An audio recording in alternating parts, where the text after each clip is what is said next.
pesertanya 150. Total angkatannya ada berapa ya?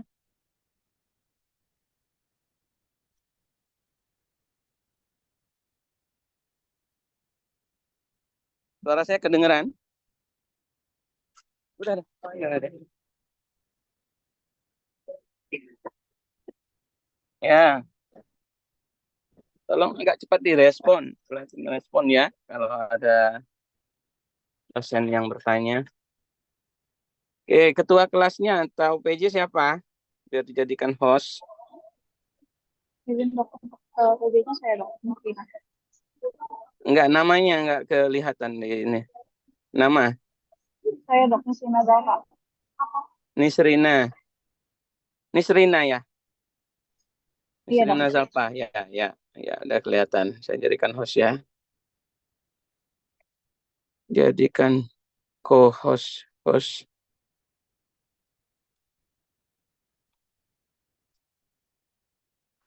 Oke. Kita mulai ya. Bismillahirrahmanirrahim. Assalamualaikum warahmatullahi wabarakatuh. Selamat pagi adik-adik semua. Semoga suara saya jelas ya. Headset saya tertinggal. Oh ini ada. Sebentar saya pakai headset dulu.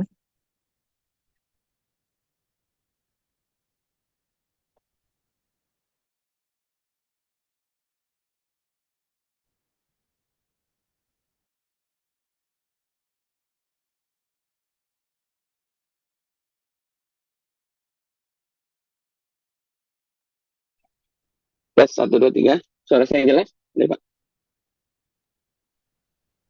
Jelas sih? Ya. Oke, kita hari ini akan membahas tentang penyakit jantung bawaan yang asianotik. Ya, penyakit jantung bawaan ini sepertinya kasus jantung terbanyak pada kasus-kasus bayi dan anak ya. Itu PJB. Penyakit jantung didapat paling banyak itu nanti demam rematik ya. Nah sih Mbak, hanya 2 itu yang kasus-kasus yang agak lebih banyak ya untuk kasus jantung. Untuk dokter umum, peran teman-teman semua kemarin kita sudah sampaikan ya, salah satunya adalah screening jantung bawaan ya, yang kritis utamanya. Yang kedua ya minimal mengenali juga kasus-kasus jantung bawaan yang non kritis, misalnya PJB asianotik yang kita bahas hari ini. Minimal bisa mengenali, mencurigai dan merujuk. Nah, untuk penegakan diagnosis itu mungkin butuh fasilitas ekokardiografi itu seperti USG ya ke arah jantung, melihat ruang-ruang jantung seperti gambar di kanan ya. Walaupun echo juga kadang ada keterbatasan. Kalau kateterisasi dan yang lebih canggih, nah, itu di Lampung ini untuk bayi dan anak memang belum bisa. Harus rujuk Jakarta. Oke. Kalau kateterisasi itu dia masuk melalui pembuluh darah besar, ada wire, pipa seperti yang saya ceritakan. Kemudian diberikan cairan kontras ke dalam ruang jantung. Di situ nanti kelihatan tekanannya, ya, kemudian ruang-ruangnya. Kalau ada defek di septum, itu ukurannya kayak apa, itu bisa lebih jelas. Kateterisasi jantung ini masih di fasilitas layanan biasanya rumah sakit tipe A ya. Oke. Teman-teman perlu tahu, nanti perlu untuk edukasi pasien anak. Wah ini curiga jantung bawaan, Bu, harus rujuk. Dirujuknya nanti mau diapain, Dok? Nah itu kita harus bercerita. Bukan menakuti, jangan juga kita nggak tahu. Supaya menguatkan pasien dan keluarganya itu paham, jadi lebih terarah, dan dia siap untuk mengikuti itu ya. Iya, sebentar.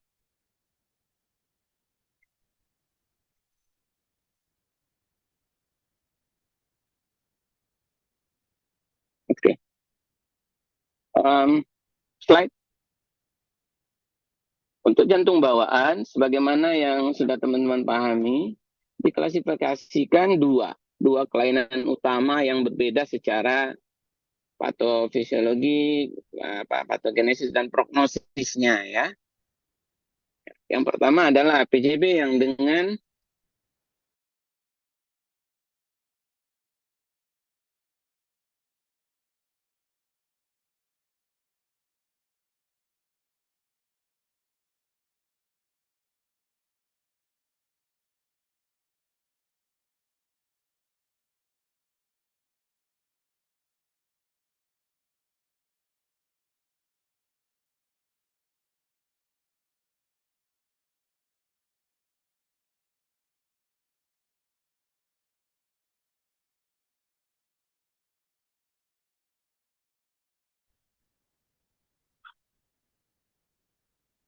ya itu kalau teman-teman Zoom ada banyak sebenarnya kompleksitas kelainan-kelainan jantung itu bisa bervariasi ya, modifikasi apa namanya,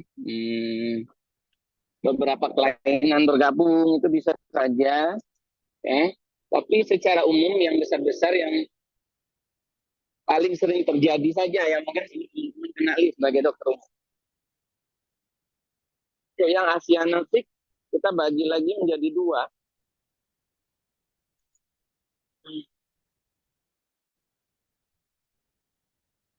Shan itu aliran ya, aliran dari kiri ke kanan. Ya, aliran. Kenapa kiri ke kanan? Karena tekanan di kiri lebih tinggi. Nanti kita lihat tekanan-tekanan di ruang jantung. Yang kedua adalah dengan obstruktif, gangguan dari aliran, obstruksi aliran ya, dan regurgitasi. Yang lain adalah genetika. Mari. Ya, oke. Okay. Ya, untuk yang jenis ini itu ada di slide ya, hanya ada beberapa. ASD, PSG, dan PDA yang akan banyak kita bahas. Saya minta waktu 5 menit sebentar ya, sedang apa namanya, bisa pasien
Ada dua kelompok untuk yang asianotik itu yang peningkatan aliran darah ke paru yang meningkat bertambah, increase pulmonary blood flow, atau apa namanya, ini biasanya lesinya dari ada sun dari kiri ke kanan.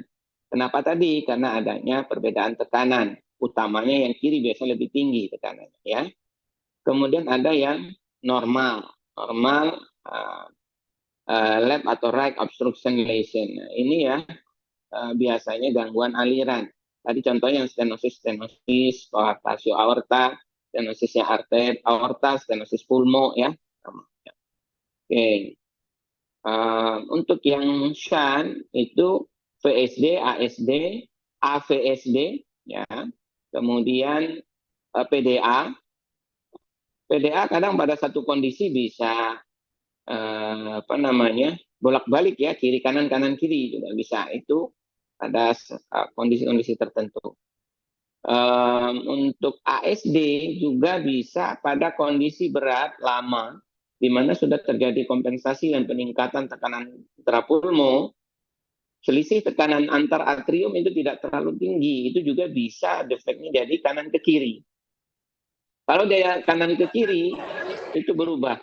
Nah, kemarin yang kanan kita udah bahas, yang kanan tuh kayak akan CO2 yang mau dibawa ke paru, yang kiri kayak akan oksigen. Jadi kalau kanan ke kiri pasti jadi sianosis kasusnya kalau yang sudah ASD lama dan berat. Begitu juga PSD yang sangat lama nanti bisa terjadi Eisenmenger. Eisenmenger itu tekanan yang dulunya kiri itu lebih tinggi ke kanan, lama-lama parunya rusak, parunya konstriksi, keganggu, tekanan jadi berbalik. Sama seperti yang saya ceritakan di IC tadi. Kalau tekanan berbalik, itu dia menjadi sianosis. Jadi PSD yang parah bisa jadi sianosis nantinya. Nah, ini yang kita sebutnya Eisenmenger. Slide. Kita mulai dari yang ASD, ya, atrial septal defect. Ya. Oh, sebelum ke sini, bolehkah balik ke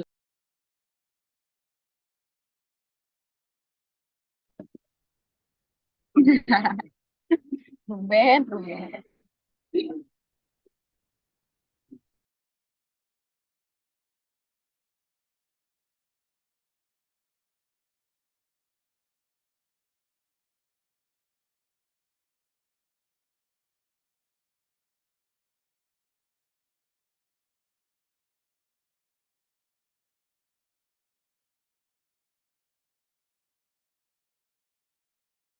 yaitu yang ASD primum, kelainannya seperti gambar yang panah B, silakan di zoom. Letaknya di situ, di antara mepet ke ventricle. Ya, itu kita sebutnya ASD primum.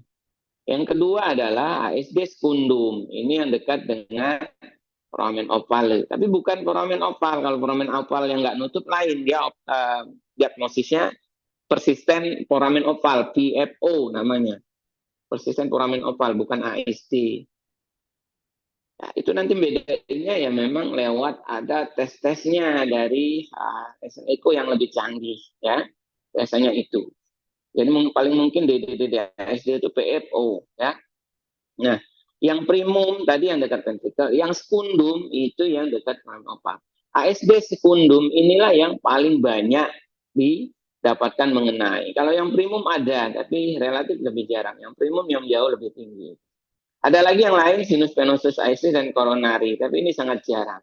Dua yang saya sebutkan tadi yang paling banyak ditambah PFO. Ya, ini jenis-jenis yang apa namanya paling lazim. PFO banyak, ASD sekundum yang banyak. Dua itu. Slide. Ini bisa dibayangin ya, posisinya potong melintang dilihat dari samping. Ya. Oke. 70% kasus-kasus ASD itu jenisnya adalah yang sekundum. Defek pada sekundum tadi, ya. Disebut ASD jika ada lubang atau defek di septum interatrium atau interatrial septum, ya. Kenapa bisa terjadi? secara perjalanan penyakitnya biasanya karena kegagalan fusi septum interatrial semasa janin. Yaitu kalau lihat perjalanannya memang bertahap ya fusi penggabungannya. Ya, nanti teman-teman termasuk adanya foramen ovale dulu dan lain-lain itu memang berproses. Ya, mungkin detailnya nanti bisa teman-teman perdalam sendiri ya. Tapi intinya kegagalan dari fusi septum interatrial. Oke, kita lanjut dulu slide.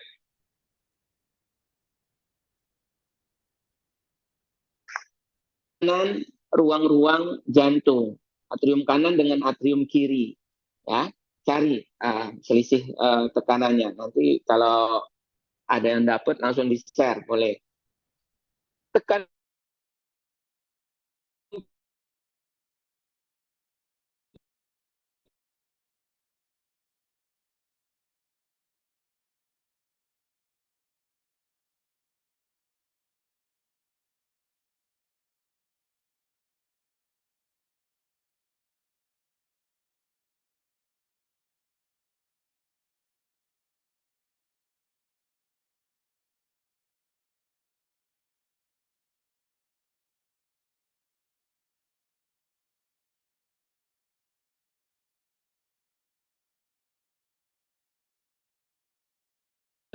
begitu saja, bukan mancur seperti dipompa oleh tekanan tinggi. Sehingga nggak ada bunyi turbulensi, nggak ada aliran darah yang berlebihan yang sampai muncul suara bising. Tetapi bisa tetap terjadi bising karena proses apa namanya kita sebutnya karena ada penambahan jumlah darah ke atrium kanan. Kanan itu berisi darah lebih banyak. Ada ininya nggak ya gambar sketsanya nggak? Coba slide berikutnya deh. Slide. Setelah ini. Lagi ada gambar nggak?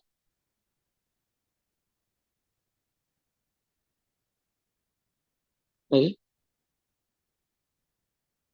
Oh, lagi? Nggak ada ya. Ini lupa skemanya. Besok-besok nanti saya tambahkan untuk menjelaskan munculnya. Balik ke slide tadi. Ya, pelan, sip, lagi. Ya,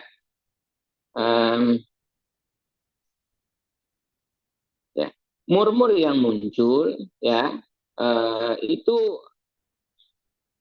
akibat dari stenosis relatif dari pulmonari arteri. Jadi darah dari atrium kanan itu ketambahan dari atrium kiri ya, jelas volume bertambah. Volume yang banyak ini akan masuk ke ventrikel kanan. Ketika ventrikel kanan ini lebih banyak darah yang masuk, dia mau dipompakan ke arteri pulmonalis, mau masuk ke paru-paru. Nah, inilah yang mungkin bisa terjadi murmur. Kita sebutnya stenosis relatif. Katup di pulmonalis itu tidak berubah, tidak bertambah kecil, tidak. Tetapi karena darah yang mau masuk berdesakan itu lebih banyak, ya, jadi seolah-olah kesannya jadi sempit. Kalau dianalogikan, dosen saya menceritakannya gini, ruangan kelas, kuliah, kalian itu mau berombongan langsung keluar di pintu yang sempit, mau bareng-bareng keluar semua. Nanti akan berdesakan dan ada yang terjadi turbulensi.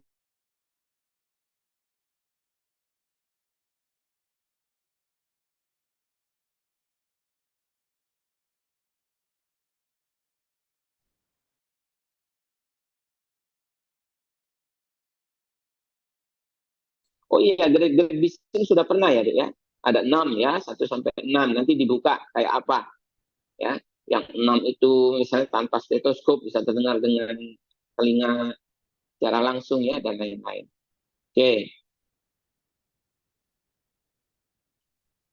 Oke, untuk selanjutnya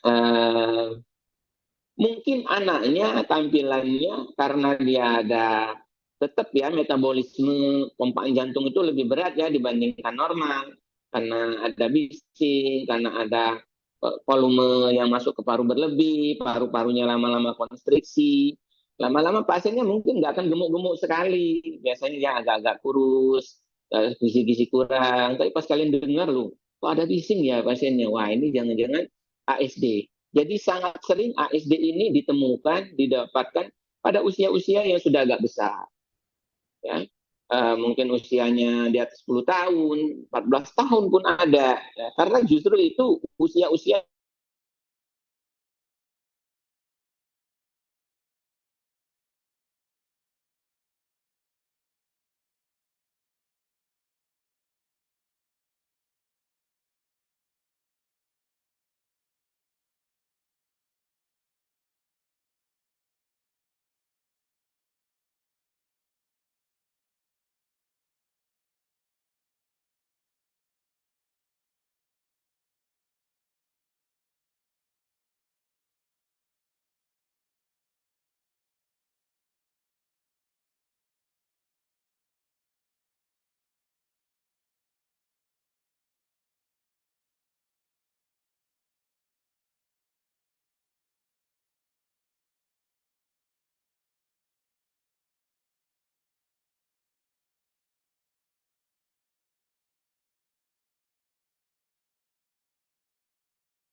slide. Slide. Nah, corakan bronkopaskuler nggak begitu jelas. Ya, corakan bronkopaskulernya itu yang di daerah sepertiga medial itu prominent, justru rame, terang, banyak ya. Tapi ke ujung di perifer, di basal itu malah gelap hilang ya. Nah, jadi corakan yang meningkat itu kita sebutnya pletore. Corakan bronkopaskuler yang meningkat itu pletore. Kemudian kalau ujungnya berkurang ya itu kita sebutnya pruning ya. Pruning itu pembuluh darah yang membesar. Ya. Kemudian jantung lama-lama juga akan membesar. Kalau yang membesar itu apa namanya ventrikel kanan karena mompa ke paru yang makin kompensasi pasti akan tampak kelainan dulu di ventrikel kanan yang membesar. Ciri pembesaran ventrikel kanan dari EKG kalau kalian lihat ya, boleh kalian zoom gambar jantung ya. Di zoom apek jantung itu akan ngangkat. Apek jantung itu ngangkat pasti terbentuk sudut antara ujung apek jantung dengan diafragma. Diafragma yang kiri. Nah, kalau itu ada sudut yang terbentuk artinya yang besar tuh di ventrikel kanan. Itu cirinya. Kalau dia besar di ventrikel kiri justru sudutnya hilang. Kemudian ujung jantung makin tenggelam dan makin ke ujung. Ya, tadi Pak. Iya, rusak. Ya, oke. Ini contoh gambar ronsennya. Slide, balik lagi ke yang sebelumnya. Kalau ada yang kurang. Jadi secara keseluruhan seperti itu, tanda dan gejala gagal jantung akan muncul di akhir, ya, muncul di akhir-akhir usia ketika sudah mulai ada gejala. Tanda gejala gagal jantung yang pertama karena kebanjiran darah paru biasanya akan gagal jantung kanan. Pasien sering apa namanya bengkak kaki tangannya atau ada hepatomegali atau mungkin kalau nggak begitu kelihatan dia sering merasa sesak saat aktivitas itu gejala umum ya semua kasus-kasus dengan kelainan jantung itu bisa muncul apa namanya um, dyspnea report ortopnu ya itu tetap ada Ya, ketika usia agak besar, biasanya kita mencurigai itu adalah ASD. Berbeda yang VSD yang kita bahas kemarin. VSD, tekanan paru yang rendah, tekanan dari ventrikel kiri tinggi sekali. Gejala akan muncul di minggu keberapa kemarin? Minggu ke-7, ke-8, jadi usia 2 bulanan. 1,5 bulan, 2 bulan dia mulai bergejala. Kadang baru periksa tuh usia 3 bulan, sudah terjadi pneumonia dan lain-lain. Slide. Ini untuk EKG-nya ya. Sudah kita bahas tadi, kalau dilakukan EKG akan didapatkan RVH, right ventricle hypertrophy. Tadi saya bilang pembesaran ventricle kanan. Kayak mana EKG-nya RVH? Kemarin CSL tentang EKG dan lain-lain itu dibuka lagi, dihubungkan ya dengan pasien. Jadi ada RVH. Kalau RBBB mungkin susah ya, nggak usah diingatkan. Ya. Kemudian aksisnya pasti akan terangkat. Tadi pinggang jantung di ronsennya juga terangkat. Itu yang perlu teman-teman ingat. Slide. Ya, pembagian ASD kita bagi 3 ya. Kecil, sedang, dan besar berdasarkan ukuran defek. Nah, disebut dengan besar itu kalau dia lebih dari 8 ya. 8, 9, 10. Itu kalau yang di bawah 3 itu kecil. Nah, menulis diagnosisnya biasanya kita tulis small ASD sekundum, misalnya kayak tadi ya, jenis ASD-nya apa, ukurannya berapa, barusannya dengan left to right shunt. Jadi small ASD sekundum, left to right shunt. Kalau mau di dalam kurungnya nanti diameter ASD-nya berapa. Kalau sudah ada hasil echo. Kalau belum ada echo ya suspek ASD saja. Koas, ada yang join nggak koas? Koas nggak ada yang join ya? Ya sudah. Ya, jadi small ASD sekundum, moderate ASD sekundum ya, ASD primum jarang.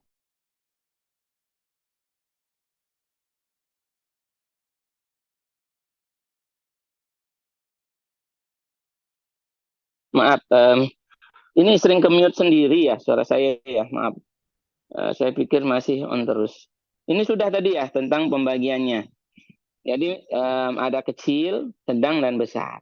Kalau misalnya hasil echo didapatkan defect antar atrium diameter 6 mm left to right shunt. Diagnosisnya menjadi misalnya moderate ASD sekundum dengan left to right shunt dengan diameter defect 6 mm ya. Seperti itu nanti ditulis. Ya. Oke, slide. Ini EKG sudah ya, RVH ya. Nomor RVH nanti dibaca lagi. Nah, itu tadi aksis yang saya bilang, aksisnya juga bergeser ya, jadinya ke right axis deviation. Aksis bergeser ke kanan. Slide. Sudah tadi slide. Ini echo mungkin kita tidak memperdalam echo, lewatkan.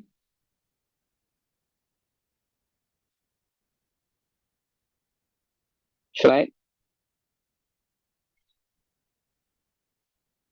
Slide, ini lewatkan. Kita ke terapi. Ya, nah untuk terapi bergantung ukuran ya. Ada 2 metode umum, metode besar yang sering dikerjakan. Ada yang invasif, open surgery, ya. Jadi bedah torak langsung, operasi belah dadanya. Ada yang transkateter. Nah, yang transkateter ini adalah dengan memasukkan alat seperti selang infus gitu ya, lebih kecil lagi kawat, yang nanti di ujung kawat itu ditaruh ini duct occluder namanya ya. Ada yang paling banyak yang atas, amplaser septal occluder itu, ASO ya. Ada yang ADO, ada yang ASO ya. Ini bisa seperti di ujung kawat itu bisa seperti di ada Handle di ujung nanti kalau ditekan dia bisa lepas. Ketika dia lepas dia akan nutup di defect. Jadi alurnya lewat vena cava inferior di vena inguinalis ya kanan dimasukkan nanti masuk ke jantung sampai ke dekat defect nanti dia ditembakkan dan dibuka ya sampai dia menempel ya. Tentu saja sebelum transkateter ini biasanya dilakukan ini dulu kateterisasi dulu secara keseluruhan biar tahu ukuran, bentuk dan lain-lain. Kalau ukuran-ukuran yang memungkinkan untuk di transkateter ya biasanya yang nggak terlalu besar. Kalau yang besar-besar sekali seringnya itu dengan operasi ya. Oke, slide.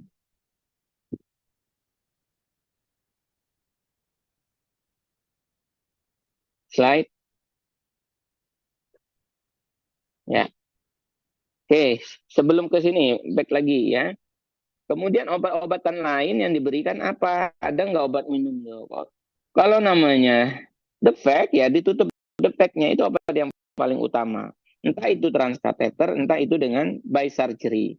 Nah, obat yang kita berikan sebagai dokter hanya untuk membantu meringankan kondisi-kondisi yang ada. Misalnya, ya saya lanjutkan. Misalnya obat-obatan untuk anti-failer. Kita akan berikan furosemid, kita diuretik ya jika kita temukan tanda-tanda bendungan. Misalnya bengkak kakinya, ada gagal jantung kanan dan lain-lain. Kita akan juga berikan apa namanya? ACE inhibitor, captopril, dosis rendah dan lain-lain. Itu salah satunya untuk afterload ya membuka SVR-nya. Kalau ada tanda-tanda pulmonary hypertension ya, ada pH yang kita bahas tadi, ini perlu kita berikan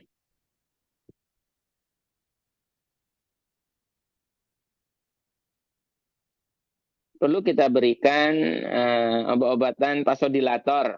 Vasodilator untuk pulmonary hypertension yang paling banyak kita pakai adalah apa namanya obat-obatan sildenafil. Sildenafil yang kalian tahu untuk orang-orang impotensi ya, tapi itu dipakai juga untuk pasien-pasien dengan pulmonary hypertension.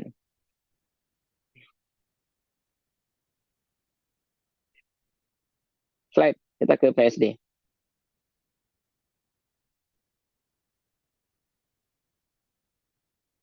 PSD adalah kelainan PJB asianotik kedua yang terbanyak ya.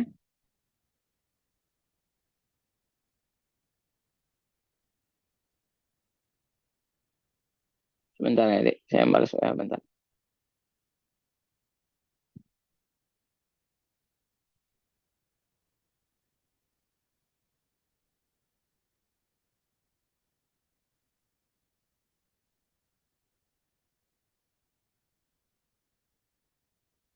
Ya.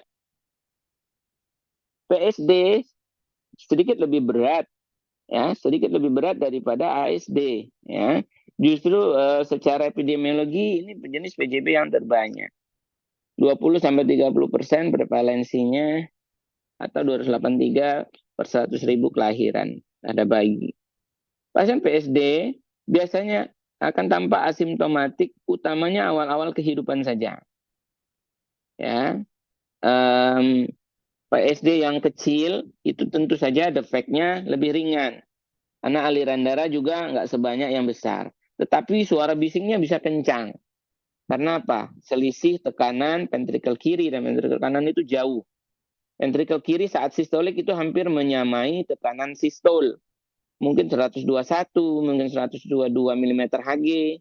Sedangkan ventrikel kanannya jauh di bawahnya. Ya, kalau dia sistolik, mompa darah, pasti akan dari ventrikel kiri ke ventrikel kanan dan mancur. Itulah yang timbul turbulensi dan terdengar suara bising yang keras.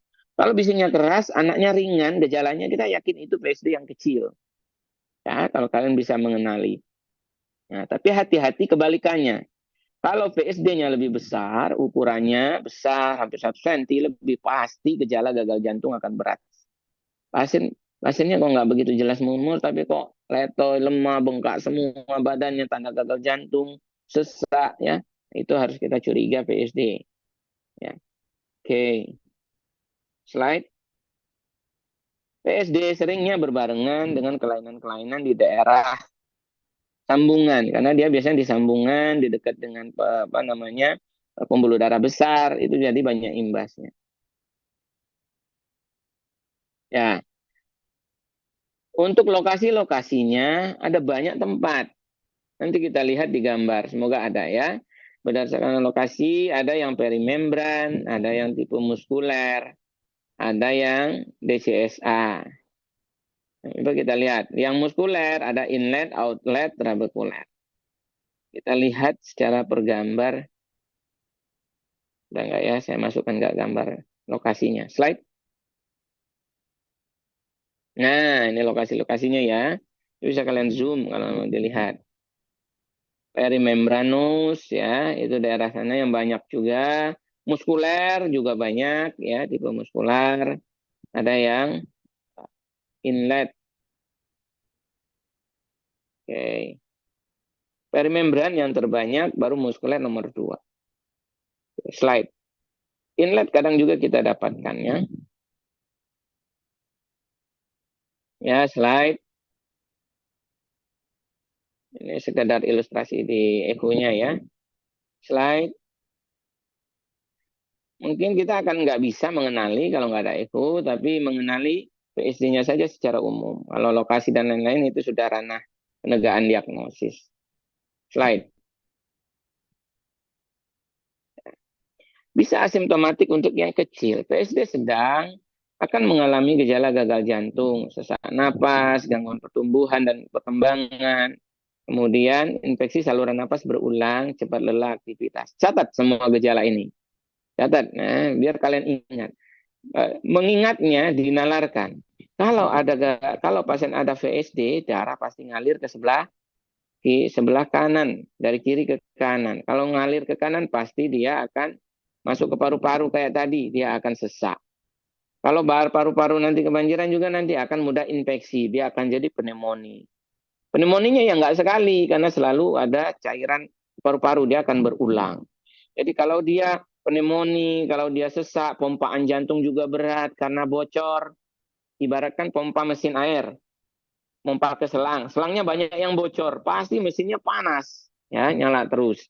Berarti jantung akan capek, debarnya pasti kencang. Lama-lama karena kompensasi jantung akan membesar. Anaknya berkeringat terus, karena berkeringat metabolisme naik, pasti jadi nggak gemuk. Jadi begitu mengingatnya. Jadi gejala yang akan muncul, pasien itu akan penurunan berat badan tidak naik, gangguan pertumbuhan, kemudian gejala-gejala gagal jantung, takipnu, takikardi, kadang ada udem di kaki kalau gagal jantung kanan. Kalau ini mulainya gagal jantung kiri dominannya pasti sesak. Dia akan juga mudah lelah, sesak saat aktivitas. Sesak aktivitas kalau bayi apa? Waktu nangis dia capek. Waktu nyusu dia capek. Waktu menetek dia akan berapa kali berhenti, terputus-putus, keringetan. Seperti itu. Dan beratnya nggak naik.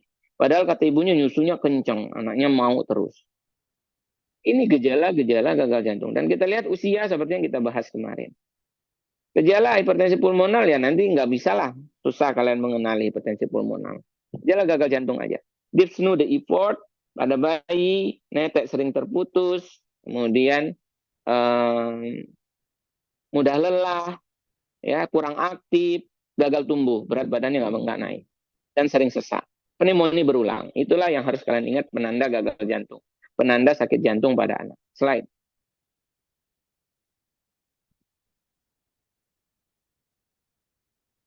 Ya, kadang kalau kalian jeli, untuk bayi yang kurus itu trilnya kelihatan getar di dadanya. Ter, ter. Kadang kalau lihat bukan hanya di apek lokasinya, SIC4 mungkin geser sedikit ke bawah, ke kiri, jadi hampir di apa namanya, di aksilaris anterior. Tuh, kok ini apeknya geser, kok ngetril gini ya, getar gini ya. Kadang penjalaran getarnya bisa sampai ke daerah aksila. Nah, itu cirinya. Kalau kalian dengarkan pakai stetoskop, oh, kenceng banget ininya suara bising jantungnya. Lupus, lupus, lupus, bukan lup, lup. Dup, dup. Kalau dup itu kan bulat, ya nutup banget. Tapi kalau dup, dup, dup, dup, nah itu berarti ada bocor. Kurang lebihnya kira-kira gitu. Dengarkan suara jantung di YouTube atau ada aplikasi dulu Heart Sound ya, atau kalau yang beli-beli buku-buku pemeriksaan fisik, Beats ya, kemudian itu kadang ada CD-CD juga yang suara-suara gagal jantung, suara murmur dan lain-lain. Ya. Kemudian pada kondisi berat yang lama ya mungkin apa namanya? Kalau dia Eisenmenger dia bisa terjadi biru. Kalau pasien itu biru, dulunya enggak, tapi dia kurus dan memang ada bising dari lama, enggak dibiarin, ini mungkin yang Eisenmenger. PSD yang lama yang sudah terjadi PH dan alirannya sudah membalik ke kanan, dari kanan ke kiri maksudnya. Ya, bisingnya pansistolik. Kalau tadi ejeksi ya, nggak usah tahu sistoliknya ejeksi apa. Kalau memang kalian nggak bisa, nanti tulis saja bising sistolik. Ya. Kalau ejeksi itu di awal muncul awal apa kontraksi ventrikel. Kalau holo sistolik itu sepanjang sistolik. Nanti lihat di buku-buku pemeriksaan fisik ya gambar-gambarnya. Saya yakin nanti teman-teman lebih paham. Mengenalinya gimana ya? Harus dengarkan supaya kita tahu. Holo sistolik. Kalau nggak tahu ya sistolik saja. Raba denyut nadinya. Jadi sambil dengar murmur, raba arteri brachialis, tiap lubdup itu yang berbarengan dengan nadi itu sistol. Ya, kalau murmurnya didapatkan di suara yang pertama tersebut itu berarti bisingnya sistolik. Ya, itu yang harus teman-teman kenali. Tanda gagal jantung tadi sudah ya, takipnu, dipsnu dipo dan ortopnu. Oh iya, satu lagi tidurnya kadang minta beberapa bantal. Oke, slide. Tanda gagal jantung kongestif itu bengkak kakinya, JVV meningkat, udem di daerah wajah, ya. EKG-nya sama ini kebalikannya. Yang tadi RVH, yang ini LVH. Left ventricle hypertrophy. Penanda itu left ventricle biasanya di lead 4, 5, 6. Ya, itu gelombang R-nya akan tinggi. Ya. Pokoknya nanti baca kriteria LVH dan RVH. Ya. Kemudian LAH, sisinya juga deviasi ke kiri. Kemudian ukuran dari apa namanya puncak gelombang R-nya di R atau S-nya di lead 456 itu sangat dominan. Ya, itu berarti ada LVH. Slide. Obatnya apa? Ya sama, obat-obatan gagal jantung ya sama kayak tadi. Eko wajib. Semua pasien yang dicurigai kelainan jantung oleh rekomendasi kuat menjadi kewajiban itu harus dilakukan ekokardiografi. Semisal teman-teman nanti kerjanya di rumah sakit tipe C, nggak ada dokter jantung, ini terpaksa merujuk dulu. Dirujuk ke rumah sakit yang ada dokter jantung atau ada fasilitas echo. Ya, ya itu menjadi prasyarat minimal karena hanya dengan stetoskop susah kita mengenali. Yakinkah kalian ini PSD ukurannya berapa kan nggak tahu kalau hanya dengan stetoskop. Jadi memang ujungnya dirujuk. Sebelum rujuk, edukasi dulu yang menjadi penting oleh dokter umum. Slide.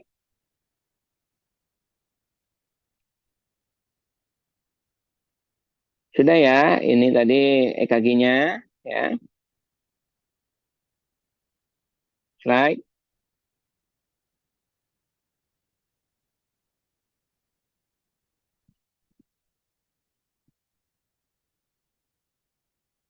Nggak muncul ya slide-nya.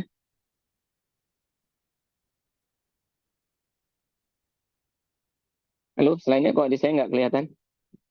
Uh, sinyal yang nge-share ya kayaknya.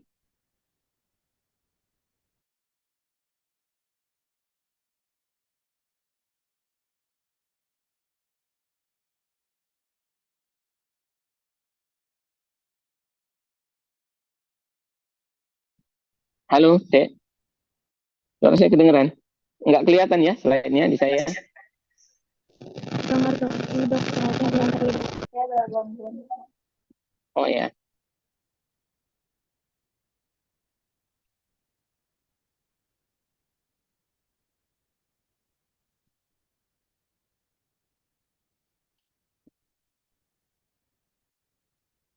Ya, ini alurnya.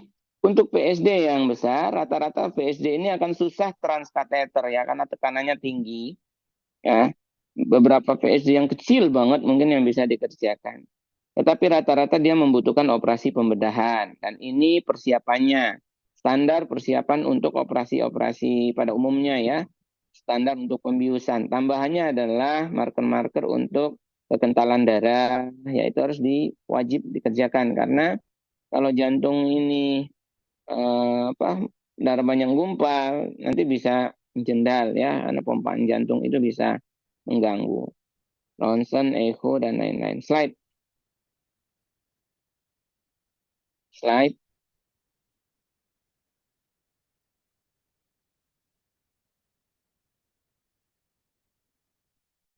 Ya. Oh iya, gagal jantung. Ini saya tambahkan ya. Nanti kalian di koas nih masih sering salah nih. Gagal jantung pada anak itu anak-anak besar di atas 10 tahun itu sama klasifikasinya dengan gagal jantung dewasa menggunakan NIHA ya. NIHA 1, NIHA 2 New York Heart Association ya. 1, 2, 3, 4 tanpa gejala, sesak saat aktivitas ringan, sesak aktivitas berat, dan sesak saat istirahat. Itu yang keempat. Pada anak atau bayi lebih kecil, biasanya sih usia di bawah setahun, ya itu kita ada modifikasi karena dia belum ada aktivitas berat. Yang kita sebut ROS, klasifikasinya dengan modifikasi dari ROS. ROS 1 itu asimptomatik. ROS 2 itu dia sering berkeringat kalau nyusu. Ya, netek terputus-putus, namun belum sampai ada gagal tumbuh. Ada berkeringat, ada takikardi, tapi beratnya masih bagus. Tapi kalau udah ada gagal tumbuh, berat badannya udah nggak naik, ya bayinya udah kurus, itu kita langsung ke ROS 3 kita sebutnya. Ya, oke, dan ini berkeringat banyak, nyusu udah jelas terputus-putus, ya dan sudah ada berat badan yang tidak naik secara adekuat. Ya. Kemudian kelas 4 itu dia sesak sepanjang waktu, baik itu nyusu nggak nyusu dia sudah takikardi terus ya. Itu kita sebutnya ROS derajat kelas 4. Slide.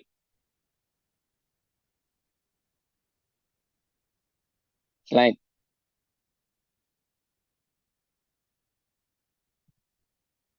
Ya, ini untuk tata laksana PSD. Kalau dia kecil, ya ada enggak peluang dia nutup spontan walaupun secara mungkin ada ya. Kalau kecil hanya dipantau tapi lihat gejala ya. Kalau nggak ada gejala-gejala gagal jantung ya boleh-boleh aja observasi.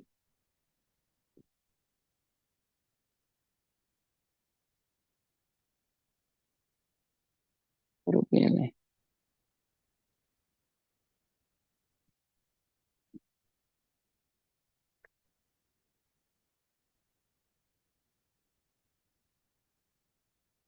Ya, saya lanjutkan. Kalau dia apa namanya eh, ada kelainan-kelainan anatomi seperti di atas nanti dilihat harus langsung segera rujuk ke bedah. Kalau dia ada tanda-tanda gagal jantung, nah ini kita berikan obat-obatan diuretik, vasodilator. Kalau dia berhasil, tetap nanti kita bisa program operasi bedahnya agak santai. Tapi kalau dia nggak berhasil, ini disegerakan jadi prioritas untuk dioperasi anaknya lebih dominan. Kalau ada PH, pulmonary hypertension, wah ini yang mungkin sudah susah. Kalau ada PH justru prognosisnya jadi buruk, malah susah mau diapa-apain, ya. Oke, slide.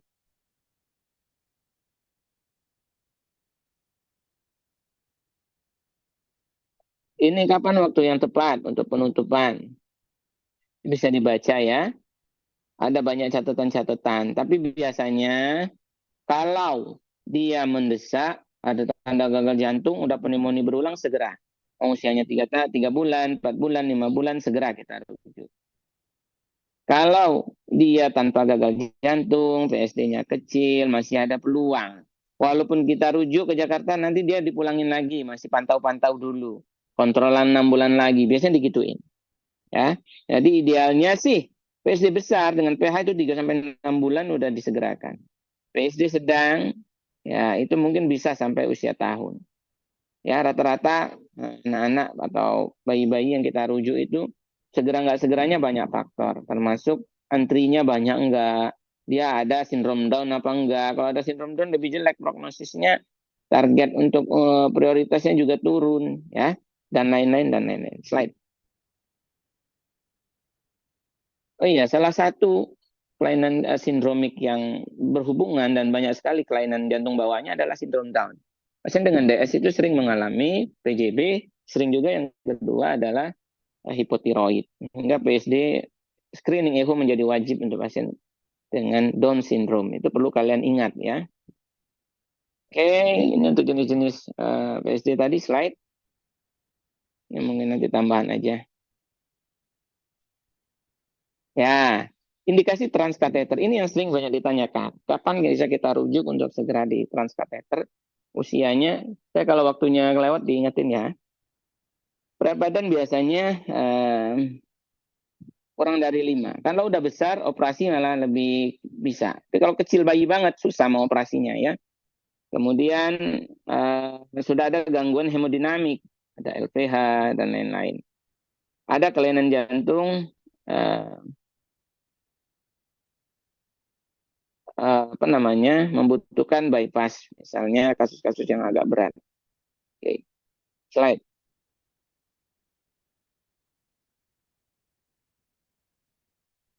Nggak bisa dilakukan transkateter yang kita bahas tadi kalau dia ada gangguan hemodinamik ya.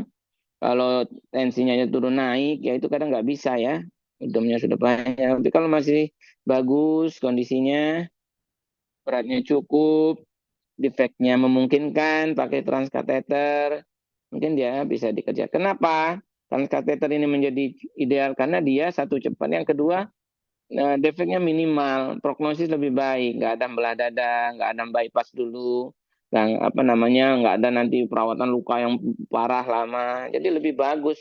Hanya ada nanti cuman setelah tindakan dikasih kasa, kemudian di kasa tebal, kemudian ditutup di inguinalnya yang bekas masuk ini apa wire-nya. Kemudian hanya dipantau biar darahnya nggak ngumpal, diberi heparin dan lain-lain. Dipantau beberapa jam. Kalau aman, aliran darah masih lancar semua, tutup itu bagus banget kondisi bayi, nggak ada jejas, nggak ada bekas. Ya, oke, tapi memang ada syarat-syaratnya. Ini yang nggak bisa dilakukan. Kalau ada gangguan hemodinamik nggak bisa. Ya, oke, slide.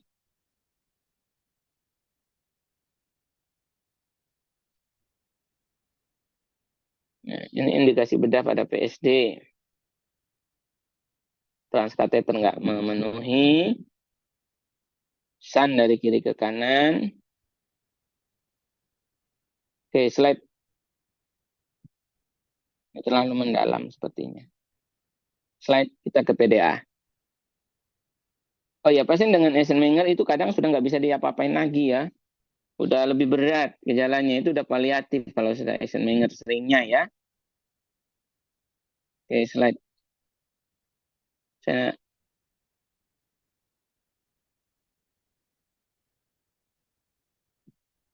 slide. Slide. Slide. Terus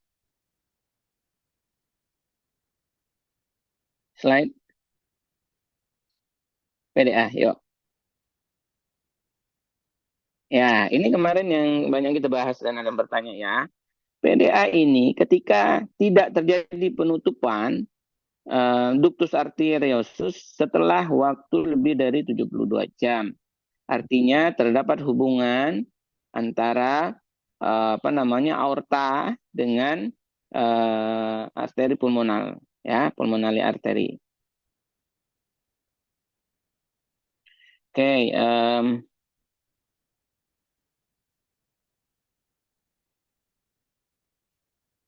biasanya tempat sambungannya itu ketika aorta sudah mau mulai turun ya, bagian aorta yang descendant ya. Setelah apa namanya cabang-cabang dari branchial arch ya, yang ke arah tangan subklavi kanan ya, ke yang jugular dan lain-lain. Nah, setelah penurunan aortanya, dan di situ lokasi ductus arteriosisnya. Nah, ini harusnya menutup setelah secara fungsional kemarin udah kita bahas, dalam 15 jam pertama dia fungsinya udah enggak melewatkan aliran lagi. Anatomisnya mungkin dalam 2 minggu ya baru mengkerut dan lepas. Bisa sampai lepas banget, jadi nggak ada hubungan sama sekali. Ya. Dan kalau dia nggak berhasil nutup, ini yang disebut PDA. Dan ini terjadi antara 5-10% kelainan jantung bawaan. Cukup lumayan ya. PDA ada yang slide, ada yang nanti mengganggu hemodinamik, ada yang mungkin tidak. Nah, slide.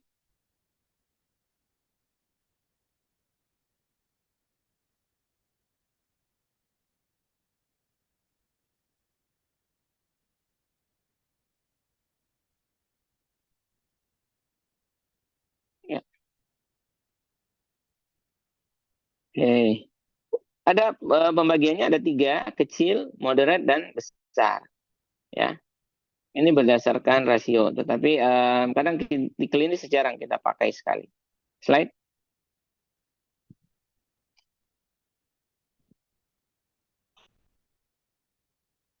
Murmur yang kita dapatkan, ini nggak ada gejala ya. Slide. Slide. Slide. Wah, belum ada ya. Kayaknya belum ada, belum lengkap ini. Balik lagi ke yang tadi. Ya. Slide setelah ini. Ya. Oke. Makin besar murmur yang didapatkan pada PDA itu adalah murmur continuous. Murmur continuous itu ada terus. Sistolik ada, diastolik ada. Ada yang nyebutnya machinery murmur. Machinery murmur itu kalau kayak kalian gesek gergaji kayu itu ya. Gesek kanan. Bukan gergaji yang satu orang ya. Tahu nggak gergaji yang sering dipakai tukang yang 2 orang untuk nebang-nebang pohon. 2 orang megang, ada di ujung kanan, ada di ujung kiri. Dorong sana, dorong sini, dorong sana, dorong sini. Gitu. Itu murmurnya terjadi terus-menerus. Sistol bunyi, diastol bunyi. Kenapa seperti itu? Karena saat sistolik, ya pompaan di aorta itu tekanannya tinggi. Kalau di ventricle tadi 120-an menyamai tekanan sistol di darah sedikit lebih tinggi, di daerah arkus aorta itu juga tinggi, mungkin sekitar 118, 119 mm Hg, sehingga darah itu akan ngalir dari aorta ke PA, pulmonary artery. Paham ya? Itu waktu sistol. Jadi murmurnya muncul karena semburan dari aorta ke PDA-nya. Tapi ketika diastol, pas diastol aorta itu turun kan tekanannya sama dengan tekanan diastol. Mungkin lebih rendah, di bawah 80 mm Hg. Yang 80 keukur di tangan kita itu biasanya punyanya pompaan dari ventrikel kanan. Kan waktu sistol ini ventrikel kanan mempakan ke nah, ketika tekanan di ventrikel kanan ini mempa ke dalam pulmonary arteri ya.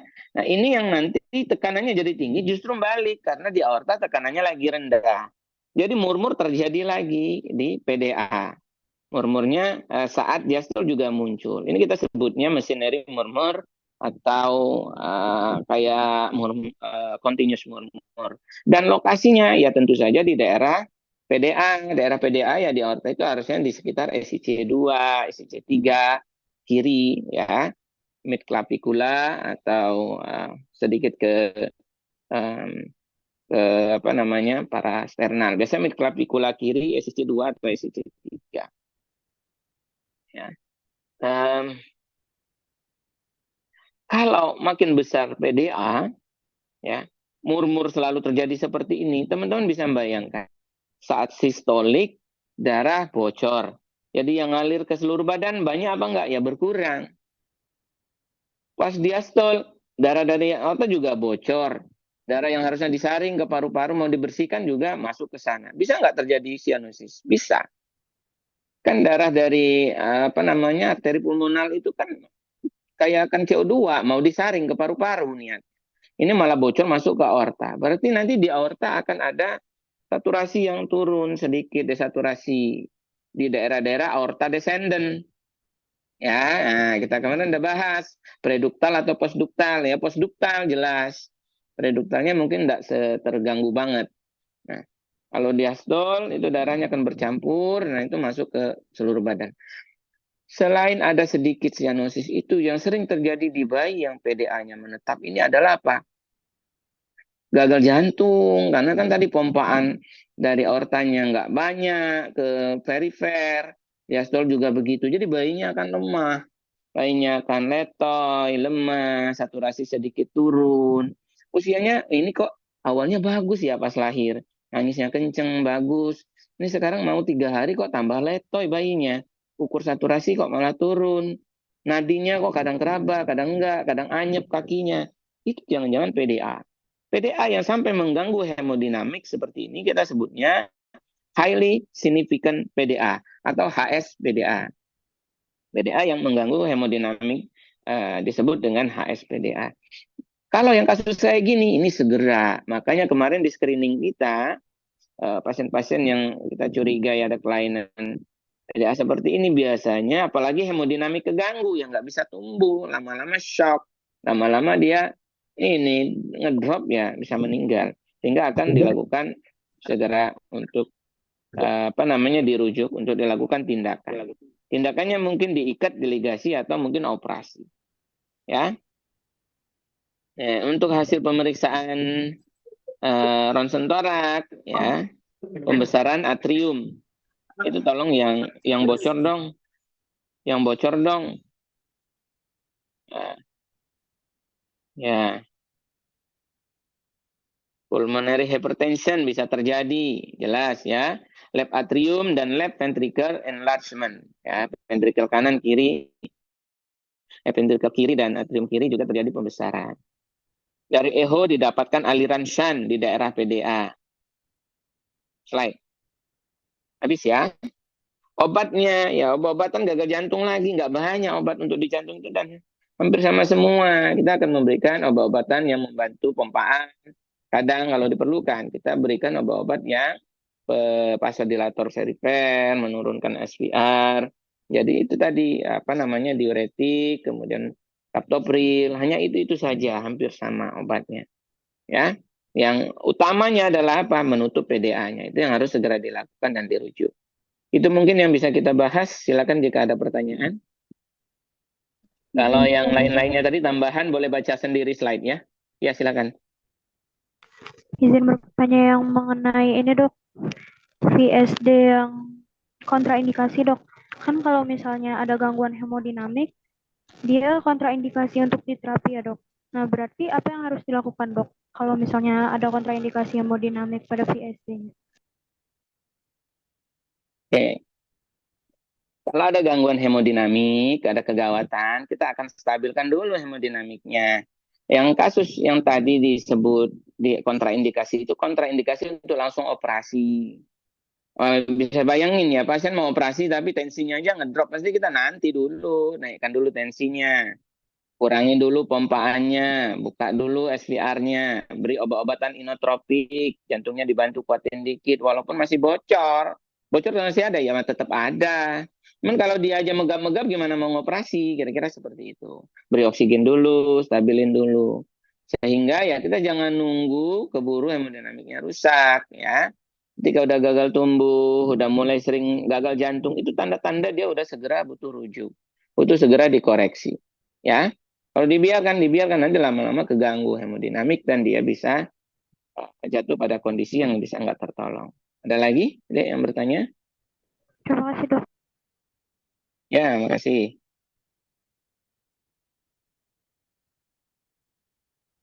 Saya rasa cukup ya. Nanti soal-soal yang kita buat ya dari slide, dari penjelasan yang mungkin lebih ke pemahaman, ya mungkin juga nanti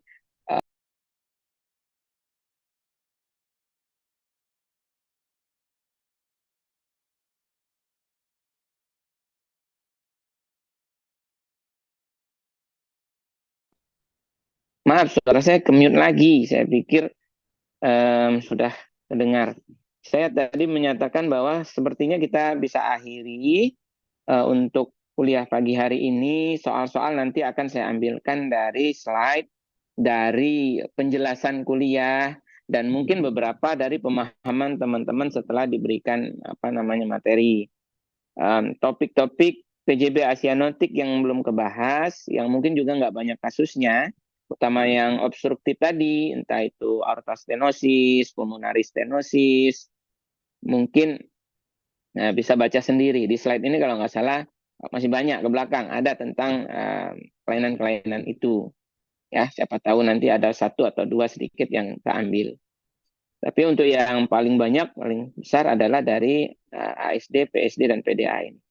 Itu saja, saya rasa sekian, saya akhiri. Wassalamualaikum warahmatullahi wabarakatuh. Selamat pagi. Waalaikumsalam warahmatullahi wabarakatuh. Terima kasih dokter. Ya, mari.